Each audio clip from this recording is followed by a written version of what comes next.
Welcome to another episode of the Good News Bay podcast. We are diligently seeking to make Bay County brighter, one conversation at a time. I'm thrilled today to have a real bright spot in Bay County with us in the person of Kyle Schutz, hey, man. Who is a friend. Yep. He's a brother in Christ. He's a businessman locally. He is part owner or co-owner, I guess, in system services and engineering. Yeah. But also campus pastor at Calvary PC. Is that how you say it? Calvary Panama City, yeah. All right.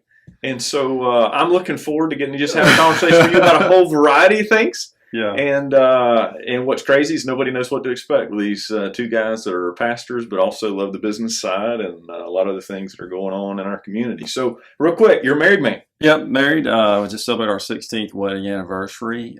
Christina? Christina, yeah. So she, like people talk about like finding, somebody that you marry in church or whatever. So she was, didn't grow up in a traditional church. So she, came to kind of get the whole confessional, hey, I want to get saved, give my life to the Lord. And I was waiting there with a pen and a piece of paper to get her phone number because I was like, hey, when I saw her, I was like, man, here that God's working this out for my good. This beautiful lady comes walking in here, and man, as soon as she got her life right with the Lord, man, hey, let me get those digits, girl. And so anyway, we've been married 16 years. Yeah, good thing. That is awesome. How old were y'all when y'all met? So she was actually 17. I think I was either about to turn 19. I was about 18, 19 years old. So we've been actually I've been chasing her for a long time. But yeah, we were pretty young. Man, pretty young. That's good. Yeah. You got two girls. Two girls. I got Kingsley, who's 13. She goes to Mowat Middle School. Mm-hmm. She is my volleyball star. Loves volleyball. Loves school. Musician, plays, sings. I've got Grayson. She's 10, and she's really come into this thing called sarcasm, and it's great. It's great. So that's how we communicate with each other in our house, through sarcasm. The only problem is she's 10 and she's better at it than me. But now I got two beautiful blonde-headed girls. They're pretty like their mom, and I'm pretty blessed, man. Awesome. Well, hopefully they'll watch this and know how much you love them. Can you say hey to them? Hey, Grace. There you go. Kingsley. You guys are my favorite. Listen, nobody ever gets to see this side of you, Kyle. Yeah. You're known for being a businessman. Yeah. You're known for to be a guy that works hard. Yeah. I think you have an eye for detail, which is good. You grew up in Bay County. Yeah. Mosley grad? Yeah, fair to say that? Yeah, go Dolphins, yeah. All right. You're a Dolphin. I am. I'm a 92 grad. You came along. I'm older than you, I think. Yeah. Like by probably a decade. I just knew there was some kindred blood going there. I figured you might be Mosley. Did you go to Mowat too? No, I went to Merritt Brown because I'm from Bayou George. So back in the day, see, all the country kids, we went to Mosley. But before some of the country kids were allowed to come to Mowat, all us country folks went to Merritt Brown. So y'all are a little cooler than us. Y'all got to go to the city school, where us country folks, we had to go to Merritt Brown. There was no Merritt Brown option. Yeah. I was a country kid, but there was just Mowat. Just like the beach kids these days, they could all go to Arnold. But when we were coming along, like when Christi was coming through, it was all the beach kids went to Bay High because that's all there was. So Christina, her sister is 1 year older, and so Christina was a junior, and she did her junior and senior year at Arnold. Her freshman and sophomore year, she was at Bay. So that is awesome. Yeah, dating us a little bit. So you are a pastor's son. Man, yep. Rich history at Central Pentecostal. Yeah. And but somewhere along the way, you decided to go into business. Yeah, it's a really incredible story. So my dad recently retired. 40 years. Pastor Don Schutz. Central Pentecostal. Local icon, really. I mean, he's been around here a long time. My dad had an incredible career, super successful. I mean, honestly, now I've been a campus pastor for a year. I know you've been doing this a long time, but anybody that can be a pastor for more than 5 seconds deserves a gold medal. Because, a lot of people, I think they see, hey, man, that was an incredible message, or hey, man, that was a great worship set. But ministry isn't just what happens in an hour service. Ministry is the pressure of running the business of the church. It's the pressure of dealing with people on the side and trying to do God's will while navigating community and people. And so for Dad to do that for 40 years, I mean, just an incredible accomplishment. But yeah, so typical preacher's kid, if you want to flip over Webster's dictionary, troubled preacher's kid. Oh, my boy. photo is right there. Really? Yeah, man, I gave my parents a run for their money, off and on. Not too bad. I don't think I never made it in the back of a Bay County Sheriff's cop car or anything, but I definitely gave them a run. That's actually good. Yeah. Well, so I think you've had Sheriff on here Sheriff before. Forbes So has been on here. I've never met him in that capacity. I just, I hope you don't aspire to meet him in that capacity. Tell me, it's intriguing to me that you started a business that it's been quite a successful business. Yeah. We talk some on here. I like this term, and from the ministry side of it. I love this term, spiritual entrepreneurship. Yeah. We live in a world that's changing constantly, and we're having to identify how do you make it go, even though it's not what it was yesterday. And you've had to apply that to business. But I think it's a lot of guys when they start a business. It's no not for guys that just are happy to be a one truck kind of business. You've progressed well beyond that, and it's a struggle to do that. It is. I think we got up to around 200 employees for a while, and the idea of there's kind of this buzzword, why? What's your why? And if you're just doing something to make a living, then you can always change things to where it just supplies you a living. But when you want to make impact, or you want to create opportunity, or you want to do something significant, then that is not a mind thing. That's a mind and a soul gut thing. And you can identify people that are going to do something significant because somewhere there's a connection between a mind thing and then a soul thing, spiritual entrepreneurship, whatever you want to call it. And there are those people out there that have that. Honestly, I was watching Shields and Zach Sanchez. Those guys, incredible. They have like the drive, they have the fire, and the culture inside their business. It's a faith-based business. Their culture is there. But they're excited to do something significant other than just, hey, we're going to make a living. Not only are we going to make a living, we're going to make a living well and create opportunities for other people and make a difference. And I think that there's not a lot of people out there that want to do that. It draws me. There's a little motto. I think this is y'all's motto: where reputation, family, and servanthood are our values. Is that out of the company book someplace? So that's depending on what translation you read out of the Bible. There's 100 of them. They took that out of the Message Bible. No, I'm just kidding. But so reputation, servanthood, and family. That some of those are really the Bible says that a man's a good name is worth more than riches and gold. So really, reputation falls within that. Family, obviously it isn't just about supporting families, it's about the family of business.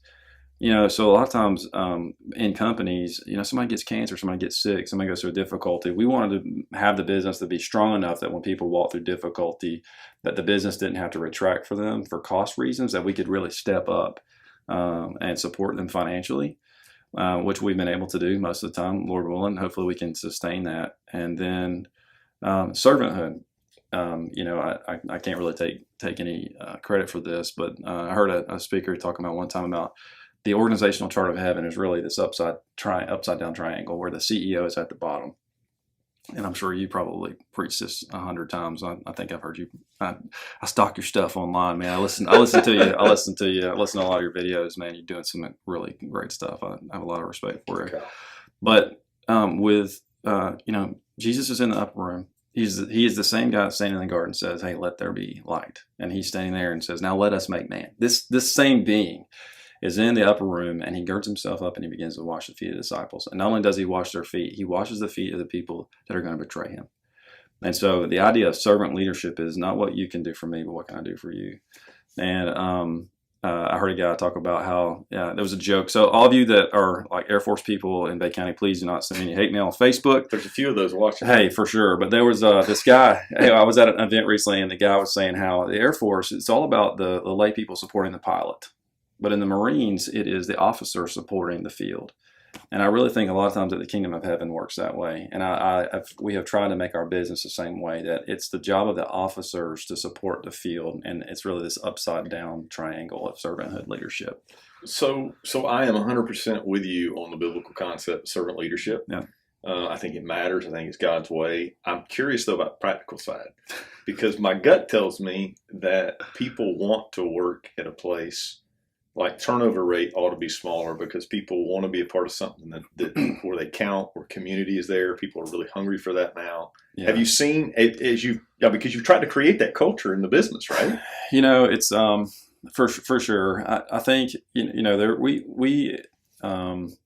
you can feel a shift going on, which I realize a lot of it's about your podcast, about bringing good news. But honestly, I feel like there's kind of a shift going on in the community, really, and we can feel that inside of our business because people are saying, "Hey, man, there's something bigger than just paycheck. There's something bigger than just what I'm dealing with right now."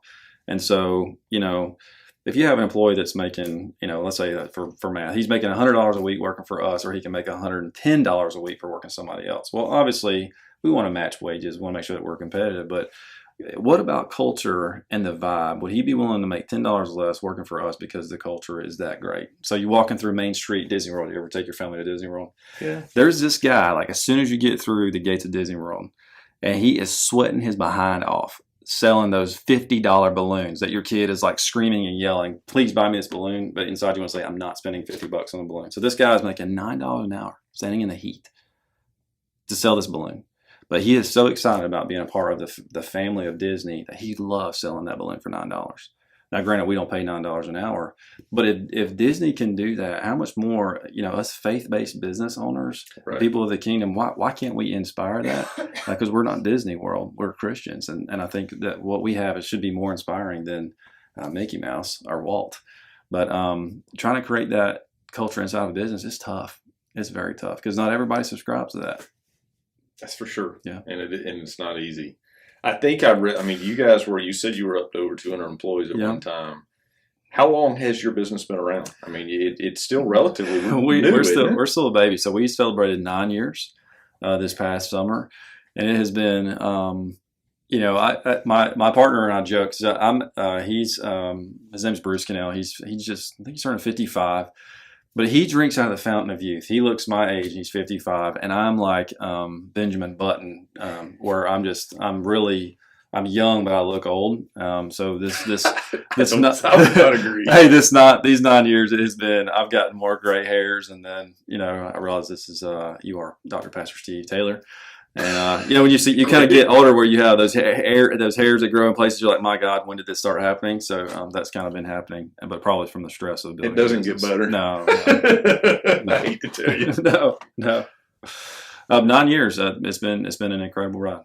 So, from a business perspective, in this last number of years, I mean, you've had to adjust with the punches. I mean, you've grown this business in these 9 years. Some of those have included a downturn in the economy relative to an oil spill, which, I mean, everything affects everything. You've got the pandemic has been part of it. And so just keeping staffing, making protocols to even figure out how do you service the public. Yeah. And then the hurricane itself has been part of it. I mean, even from a construction standpoint, the volume has been incredible. Yeah. But you still have to figure out how do you even answer the phone calls that you get during a post-hurricane kind of deal. I think we kind of joke about it, like what next. Mm-hmm. So you mentioned the oil spill. I think a lot of people forget we had an oil spill, and it did a lot of it shut a lot of tourism and resort business down. We didn't have any oil, but it still told the whole world that Florida wasn't open. It told the whole world we were shut down. So, our service business, we felt that. We had Hurricane Michael, we felt that. And even though, it provided some immediate work, really, I mean, when you think about it from the perspective of running a business, you have to have cash coming in. So when you are a young starting business, and I can't get cash for 6 weeks, 8 weeks. So imagine, like for, one of some of your viewers, imagine you can't get paid for 8 weeks. Do you have the capital in your checking account that you can sustain yourself and your family not getting a check for 8 weeks, 6 weeks, because the mail isn't running? And the people that are paying you, they can't get into their bank accounts because their checks are soaking wet. Right. And so that was very trying, and then COVID has just, God bless us all working through COVID. But, then we actually, so there was this thing, you remember where everybody was going through ransomware? So we actually got hacked. I don't know if you guys experienced that here at the Emerald Coast, but we got hacked to where we got held hostage by some of those overseas hackers. So we had to pay a consulting company to come rebuild our server. It was just this huge, just very, very stressful. So we had just instance after instance after instance after instance. And, I was just trying to, if you just flip through the Bible saying, Lord, can you give me something to encourage me? Because I just cannot take not one more thing. But here we are. Yeah. We made it. I've said this a couple of times, like in our services. I hadn't said it on a podcast, but I've been studying resiliency. And even in the business world, it just sounds profound. It's really not. But those that are most resilient, they've determined are people that have been through some stuff. Like the more you go through, the more resilient you become. Yeah. And so if I'm looking at good news with all of this, because we're talking about some heavy stuff, but the fact is your company's has to have gotten your leadership, your employees more resilient all the time. Well, I think over the last couple of years, I'm starting to realize, that I really love my hometown. Me too. I really do. Zach, I can't believe Zach told this story. Zach Sanchez, why would you do this to my kid? But so Zach was telling the story. So my daughter's singing the national anthem. So he tells the story on the whole world watching your podcast. And I love it. He did say it on pre. Yeah. So anyway, I'm standing there at the edge of the stage and my daughter is singing the national anthem. And, was this at chamber dinner? Yeah, it's a chamber dinner. Okay. Place is packed. Yep. And I'm sitting on the edge of the stage. It's like a cold sweat. Like I can feel a stream of sweat running. Everybody's dressed to the nines. Oh yeah, nice meal. And so, spotlight on your daughter. If you've ever met Sandy Sims with Gold Power, she is. I owe her a dinner at Firefly or someplace great because she helped my kids so much. But anyway, so Kingsley she freezes. She freezes. And, my heart is beating out of my chest. Any parent in that moment, you're thinking, my Lord, have mercy. And so all of a sudden, just for a few seconds, there was a pause and the whole town began to sing the national anthem. And it was funny because I almost found myself overwhelmed with emotion because, what was really a stressful moment for my kid, we as a community got to participate in helping someone through a difficulty. And I think I sat down and I was just kind of quiet for just a second because I realized that it ain't all bad. And our town is not riddled with lots of bad people. There are a lot of wonderful people in our city. There are that are doing a lot of wonderful things. And Zach, he made a really good point because I think Zach, maybe myself and one other, probably drew that conclusion. Like we have a wonderful place that we live. We do. Yeah. God has blessed this place. Part of what makes our community so special is there are so many families that are hardworking folks. There are a bunch out there that do love the Lord, and there are a bunch of folks that love what Bay County stands for. Yeah. The idea of independence, the idea of entrepreneurship as well. We live in a beautiful place, though, don't we? Even on the worst day, the sunrise and the sunset is going to be pretty great, pretty awesome. It is. And when I look back to resilience, one of the things that, like last night, we had our Wednesday night supper, and about 3:00 in the afternoon, they named a tropical storm, right? Oh. And I'm thinking, Mindy, who cares, right? we're gonna do Wednesday night supper anyway. We're gonna have church, and we did, but nobody thought anything of it. It's just what we do. It's no big deal. Let's bring it on. Not anymore. Yeah. Bring it on. Bring it on.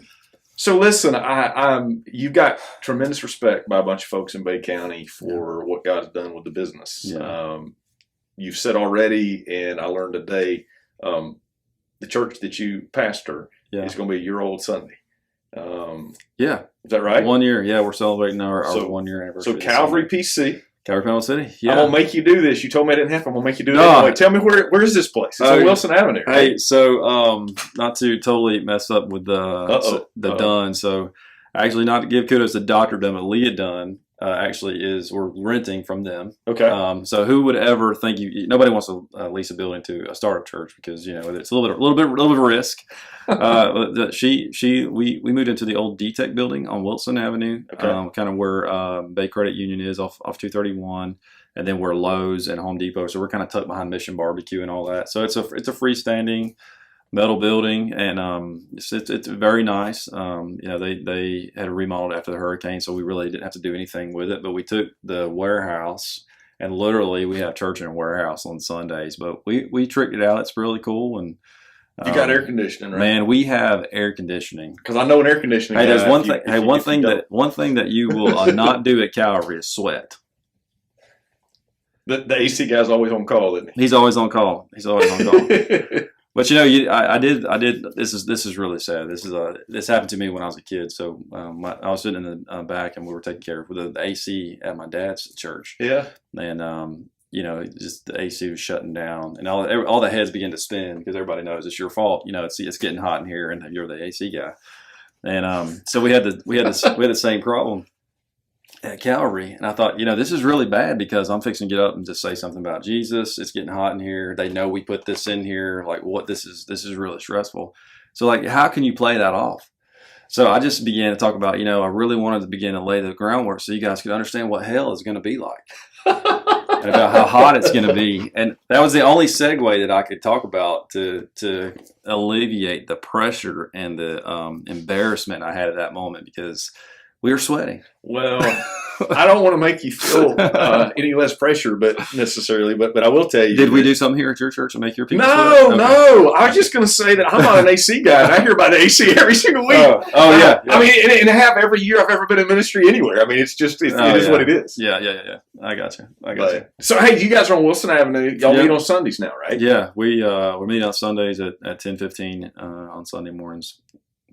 And then you do Wednesday nights. So we do. What we have now is we have busted into small groups. That's if you grew up, good old Southern Baptist, good old Methodist, whatever. You got to have your Sunday school group. But I've noticed that you guys are doing some small groups too, which I think is really powerful. And you can attest to this too. But I think a lot of times people come to church services and church is great. Get a great word from a great pastor, which you are. But sometimes you like that being able to be connected, and so I think sometimes traditional folks are a little slow to move away from Sunday school, but we're really purposeful about small groups, being able to get people together. So during the week we run a lot of small groups, and then one Wednesday night a month we just basically throw a big family night. Cool. We're going to have a link, I'm sure, here with contact info. People can find you online, find your Facebook page. Yeah. I know a few of the people that are part of your team, and they're fine folks, and you're blessed to have them. Yeah. They love the Lord, and they're folks that anybody that's looking that doesn't have a church home, and we're finding people that are feeling isolated because they hadn't been around folks. They've been scared to be around people. They've been scared they're going to get sick. And I think I'm prayerful. We're about to move to a place where people are ready to re-engage. Yeah. And I'm hopeful that your place will be one of the places they find. No, absolutely. I was thinking on the way over here, it's obviously, we're business people. My partner and I own a business, but, really our whole goal in life is really, it's ministry. And I think some people always think that ministry is just the moment with the microphone, but ministry is life.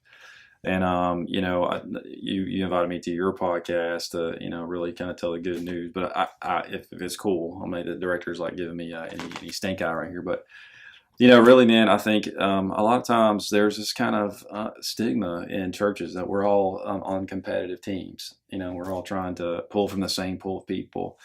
And, you're very kind to say some things about us. But, I see you at chamber events. You do a lot of the invocations, and I see you in the community doing things for the community.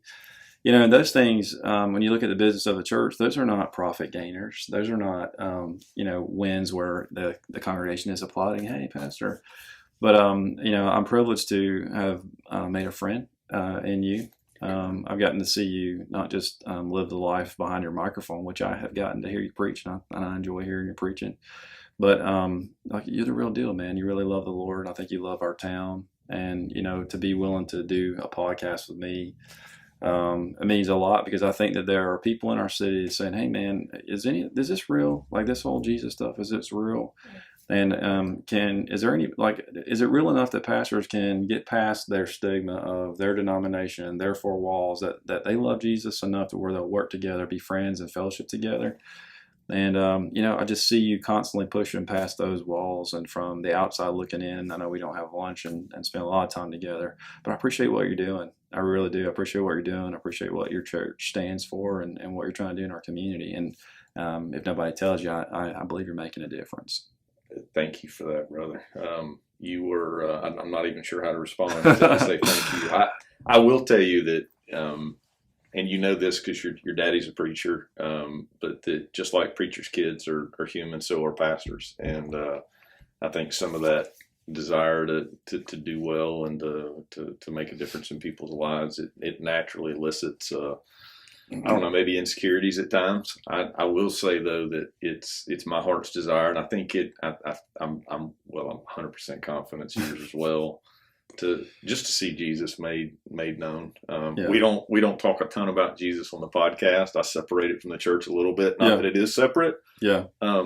Because I think that the good, there is a lot of really great things in Bay County, that at some level, I think all the glory for that goes back to God. Right. But I don't think all of them are directly correlated with gospel every day. Yeah. And so I'm trying really hard to encourage people that may not have a faith background. Yeah. But you and I both know that at the end of the day, the heart of why we do what we do, whether it's HVAC or it is ministry or it is being in the community, it's all for us. Yeah. And, I think if anybody tries it, they'll find out that Jesus is real. But for you and me, it is real. Yeah, I had this lady who actually goes to your church, who will remain nameless. She'll remain nameless. She is an organizational expert, so I'm giving her some props. You should definitely start your business. Spend some time with her. Just raved about you, raved about your church. But she gave me this. She gave me a scenario about how God was organized when He created the world. And every time He would do something, He would say that it was good. And it may be a message that you preached to God. Huh. Is this what it is? Did you preach this? No. Oh, this lady. Not yet. It was so powerful. So she said how God lined out the creation. I just, in my mind, the light went off because I'm like following in Scripture. That's what that is. Yeah. So when you start looking at how on the first day He just created darkness and light, just very simple, two things. And He said it was good. And as He went through the week, it got more and more complicated towards the end of His week, and then He had the Sabbath. But she was talking to me about organization, structure, how to manage my day, because I have a lot of things going, trying to be a pastor and trying to be a businessman. And I want to be a good husband and dad too. But she was talking about how these tasks and how God outlined His week out, and how we as people sometimes why didn't we create man on the first day and darkness and light, separate those? And why didn't He do the bird? Why didn't He do it all in one day? But God unpacked that thing through 7 days. And so I think sometimes we're always looking for this massive gospel moment, this massive revival moment in a church, this massive hey, we flipped a switch, now we're a big business. It is, hey, we separate the darkness from light. Let's step back at it and look, it's good. And I think it's those moments where, hey, you know what, Kingsley froze on her words. You know what, we're going to sing together. You know what, it's good. Hey, or you're standing at the gas station and, you're having a bad day and somebody you don't know says, hey, how are you doing, man? You look like you're having a bad day. Man, just talk, you have this conversation, and it's in that moment you just step back. It's nothing spectacular. It's just, man, it's good. And I think there's a lot of good going on in our town. And I appreciate you bringing it to light. Well, tell me real quick about the chamber, because there's some good in the chamber. Yeah. Chamber's been through the same mess that everybody else has been through, pandemics and hurricanes and all that. Yeah. But it looks like to me that they're starting to be able to open back up a little bit as far as attendance at some of the events and that kind of thing. So the chamber meets for First Fridays at Florida State University, and Dr. Randy Hanna is really an incredible guy, letting that space get used. But so far, FSU's protocol, they've released allowing us to meet on First Fridays. But, the chamber, you figure, the chamber is funded by membership. And so when the community went through COVID, so did the chamber. When the community went through a hurricane, so did the chamber. And, Carol Roberts has been the CEO of the chamber for a long time. That is probably one of the toughest women I have ever met. She does a lot of behind-the-scenes stuff. But I think for where the chamber is and what it's had to navigate, that is a resilient. You want to talk about resiliency? That is a resilient organization. It does a lot of good, and just when the chamber could come back together, we started having First Fridays again. It was seeing people come together. They were so excited to see each other. It's usually you get together, you network and spend time checking on each other. I think people were just glad to see each other. I mean, it's like that after the hurricane moment when you get to come meet your neighbor you never met because the fence is down kind of moment. Yeah. And it was a lot of those moments. Yeah. That's good. Well, hopefully, too, the fact that there was a full stadium over in Tallahassee at Florida State. Yeah. Hopefully that bodes well for there being good attendance at some of the other events we have locally. Yeah, I hope so. We won't dig into the football stuff, though. Well, I felt like it might go there, but I thought, I probably better not because we didn't talk about good news. Right. Today, That's right. We won't make any enemies. We're going to say that. Go on. Tell me, what do you like to do in your free time? This is not in the script any space, but I'm just curious. Like whenever, I mean, I'm assuming spend some time with your girls, right? I do. We this sounds crazy, but our pastime is I have an old Jeep.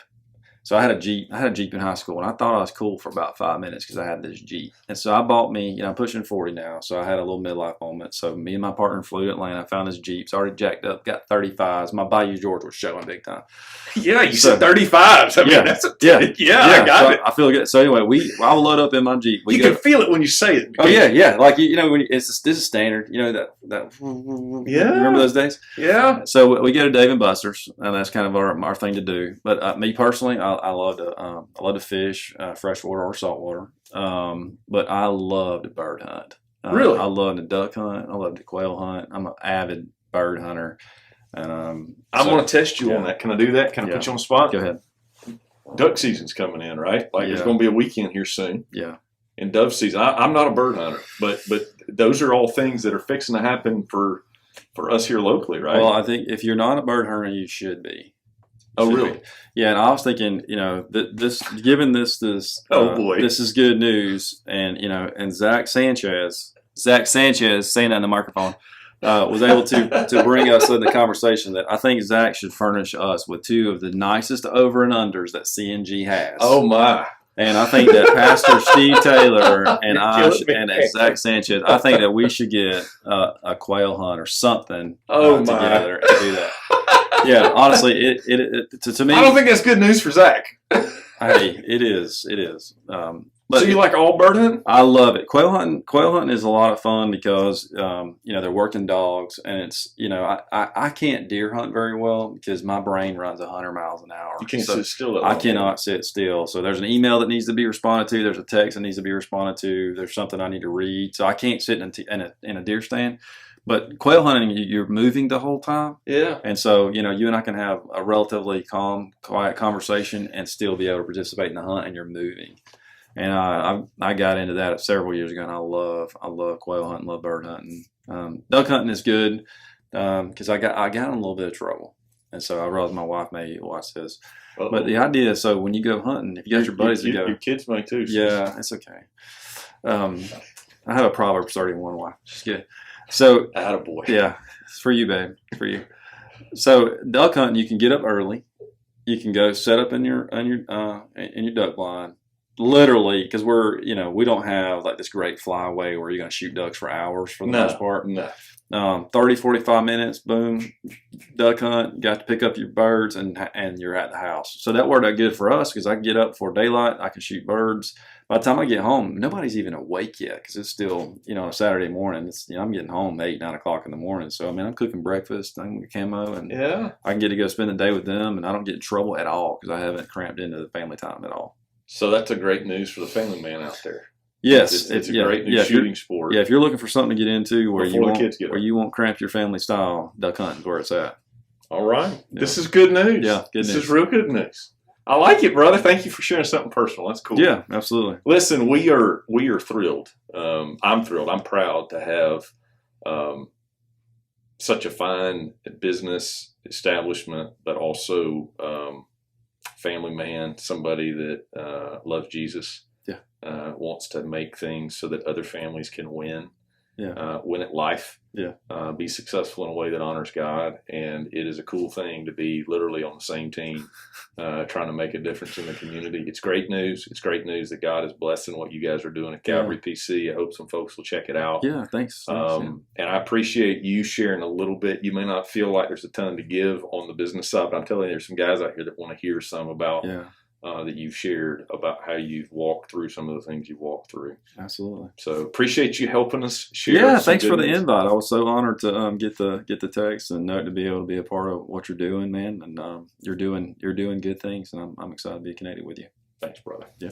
Thank you for listening to our podcast today. If you were encouraged by the good news, we would ask you to subscribe through Apple Podcast, Spotify, and Google Podcast, as well as YouTube. If you will subscribe, all new content will come your way. You'll get notified of it, and it'll help us to brighten Bay County. Thanks, guys.